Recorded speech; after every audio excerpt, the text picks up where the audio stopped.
Welcome back. Let us go to law 7 of indices. It also has to do with fractional powers. But here the numerator does not have to be 1. It can be any number. So the law 7 says that when you have x raised to the power a over b, it's the same thing as the b root of x raised to the power a. In other words, it's basically the same as our law 6, whereby we put x under a root sign and the denominator determines the kind of root. The only thing is that since there is a power at the top, the numerator, give that power to x. That's all. Alright? So we are simply putting x to the power a under the root sign, and then the denominator will also tell us the kind of root it is. We have some examples. 8 raised to the power 2 over 3 is the first example we are solving. Alright? So for that example, if you have 8 raised to the power minus 2 over 3, we are going to pick these two. That's the trick. Pick 8 and the upper power, the numerator power. Put it under the root sign. That gives you root of 8 raised to the power 2. And then the denominator, as we did in law 6, we put it outside. Alright? So this simply gives you what? What is 8 squared? So this is like the cube root of 8 squared is 64. So what is that number you multiply 3 times to get 64? It's 4. That's basically it. Now we have an example. 2 raised to the power 1 over 4 times a power of 1 raised to the power 1 over 2. Alright? So it's very simple. What we need to do here, let's first convert this mixed fraction. Let's convert it to an improper fraction. Alright? So that's 2 times 1 plus 1 over 2. That's 2 times 1, 2 plus 1, 3 over 2. So this is the same thing as, if I want to rewrite this question, 2 raised to the power 1 over 4, all raised to the power 3 over 2. Alright? So now the powers can multiply according to law 5. Alright? So it will be 2 raised to the power 1 over 4 times 3 over 2, which is going to give me 2 raised to the power what? 3 over 8. Now I can apply my law of indices, my 7th law of indices. Alright? You are going to help me break this down to the end. But what do I have? I'm going to have 2 raised to the power 3. Right? 2 raised to the power 3. I'm going to put it under the root sign. And then the denominator tells me what kind of root. 2 raised to the power 3 is written as 2 times 2 times 2, which is what? 8. So the final answer is the 8th root of 8. So what's that number you're going to multiply 8 times to get 8? Let me know the answer in the comment section. Alright? Now let's move to this an example that is similar to it, but this time it's 2 whole number 1 over 4. So it's a mixed fraction and a mixed fraction. So we are going to convert it as well. We are going to convert this mixed fraction to an improper fraction. Alright? So 4 times 2 is 8 plus 1 is 9 over 4. Alright, so this is the same thing as 9 over 4 raised to the power 1 over 1 over 2 is the same thing as 3 over 2. We've done that before. 3 over 2. Alright, so at this point, what do? We apply our law 7 concerning fractional powers. So this is the same thing as what? So this 9 over 4 raised to the power 3, 9 over 4 all raised to the power 3, we'll put it inside a root sign. Then the lower power will determine what kind of root. So it's square roots. So we are going to look for the square root of 9 over 4 raised to the power 3. So let's solve what's inside the bracket first. Alright? So this is square root of 9 cube is the same thing as 9 times 9 times 9, which is going to give you 729 all over 4 cube is the same thing as 4 times 4 times 4, which is 64. So your final answer, you have to look for the square root of 729 over 64. And the square root of 729 is 27. The square root of 64 is 8. So this is your final answer. Or you can put it back in mixed fraction to get 3 whole number 3 over 8. And that is it. That is how to solve this particular example. So if you notice, in this particular place, some of you might actually decide to take care of the square root first before cubing it. That is, you can decide to write it something like this. You are going to write it like square root of 9 over 4 all cube. It doesn't really matter. You get the same answer. What is the square root of 9 over 4? Square root of 9 is 3. Square root of 4 is 2. And then all cube. Alright? 3 cube is 3 times 3 times 3 is 27. 2 cube is 2 times 2 times 2 is 8. So you are still going to get the same answer. Whether you choose to deal with the roots first or the power. Whichever way you go first, you are going to get the same answer. Alright? Let's solve some more examples using this fractional indices law 7.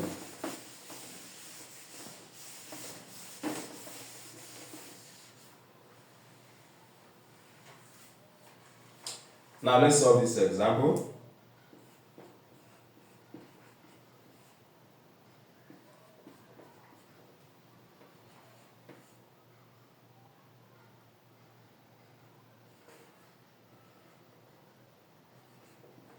Now for this particular example, number 4, first of all, we have 16 over 81 raised to the power 3 over 4. Alright?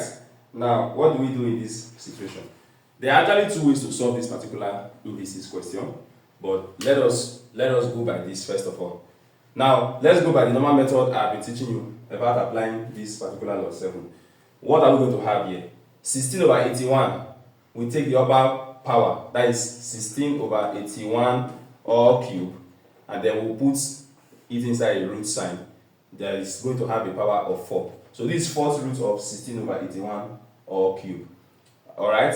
So what is that number? We can decide to take care of the roots first. Does 16 have any number you can multiply 4 times to give you 16? Yes. That number is 2. If you multiply 2 by itself 4 times, you get 16. What about 81? Does it have any number you multiply 4 times? Yes, it's 3. So this 4th root of 16 over 81 is the same thing as 2 over 3. And then you put your cube sign. Alright? So 2 cube is the same thing as 2 times 2 times 2, which is 8. And 3 cube, 3 times 3 times 3 is 27. Alright? So that's the straightforward method of solving it. The second method is also very similar to it. It's almost the same thing. But it's basically representing these numbers. Since I can see that there are powers of 4, and I know that there are ways to represent these 2 numbers in terms of powers of 4, I will do so. What I mean is this. 16 is the same thing as 2 raised to the power 4, right? 81 is the same thing as 3 raised to the power 4. Since I already know that there are powers of 4 here, I can decide to bring this out. So this is the same as 2 raised to the power 4 all over 3 raised to the power 4 times 3 over 4. Alright? Now this power can now multiply both of them. 3 over 4 multiply this power here. 3 over 4 multiply the power at the bottom. So what I have is 2 raised to the power 4 times 3 over 4 all over 3 raised to the power 4 times 3 over 4. So the 4 is going to cancel out both at the top and the bottom. And you're going to have 2 raised to the power 3 all over 3 raised to the power 3, which is 8 over 27. So you can see that it's the same answer I got. Alright? So sometimes in indices, you need to be able to spot that some numbers can easily be expressed as a 4th root, a 3rd root, or a 5th root of other numbers so that they can cancel out. Alright? Now that's just me explaining 2 different ways of solving this particular example. Okay? Now let's look at another example which I wrote but I have to clean because of space. So we have this example that comes like this. 3rd root of a raised to the power minus 6. Now, how are we going to solve this? If you notice this question, we are kind of moving from this law, this side of the law, to the other side of the law. That's what's going to help us here. You can see that the question has already been expressed almost like our final answer, the way this side always is. We need to move it back to this other side so that we can easily break down our question. Alright? So, see what I mean? This is the same as 8a raised to the power minus 6 all raised to the power what? 1 over 3. Why do I say so? Because as we've learned, especially in law 6, when we have a fractional indices, fractional power, we simply put everything here under a root sign and then the denominator comes outside. That's what we have here in the question. So I'm expressing it like this so that it's easier for us to understand how we get to the final solution. Alright? Now if you look at this, there is a power of 3 here. This is 6. It's also divisible by 3. And we can also express 8 in a way that it has 3. 8 is the same thing as 2 raised to the power 3, right? So in indices, you have to be smart and sharp about it. You have to look for ways to express some numbers in the particular way that is divisible by the other powers in the question. So this question can still be written as 2 raised to the power 3, a raised to the power minus 6, or raised to the power 1 over 3. Now I can solve. Alright?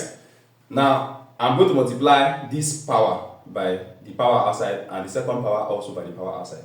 That's 2 raised to the power 3 times 1 over 3, a raised to the power minus 6 times 1 over 3. So the 3 is going to cancel out, and then the 3 will cancel out here. We have 2 remaining here. That means we're having 2 raised to the power 1, a raised to the power minus 2 is what is left here. Alright? And that's almost our final answer. Except that we do not like to leave negative powers.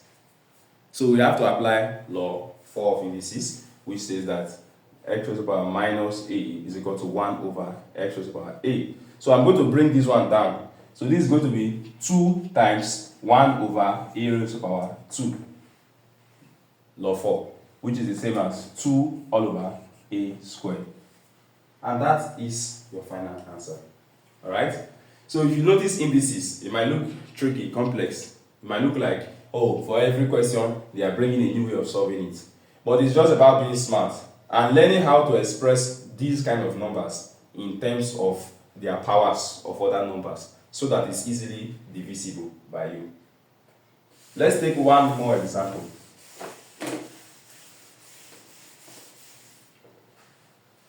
Here we have, I don't know what example we are, maybe example 7, where we have 1 over 27 raised to the power minus 2 over 3. Alright? Anytime you have a negative power, please try and let that be the first thing you take care of. Alright, so using law 4, where x raised to the power, a negative power is the same thing as bringing everything under 1 and making it positive, we are going to make this whole expression have a positive power by bringing everything under 1. So we are going to have 1 over 27 raised to the power 2 over 3. Alright? And as we've explained before, when you have 1 divided by 1 over 2, it's the same thing as 1 times, you flip this, it becomes 2 over 1.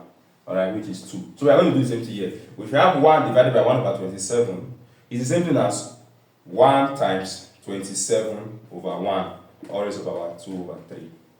So 1 times this is going to give us just 27 raised to the power 2 over 3. Alright? And now we can apply law 7 by taking these 2 under the root sign. We have 27 squared under the root sign, and the denominator tells us what kind of root. Alright? So that is the third root of 27 squared.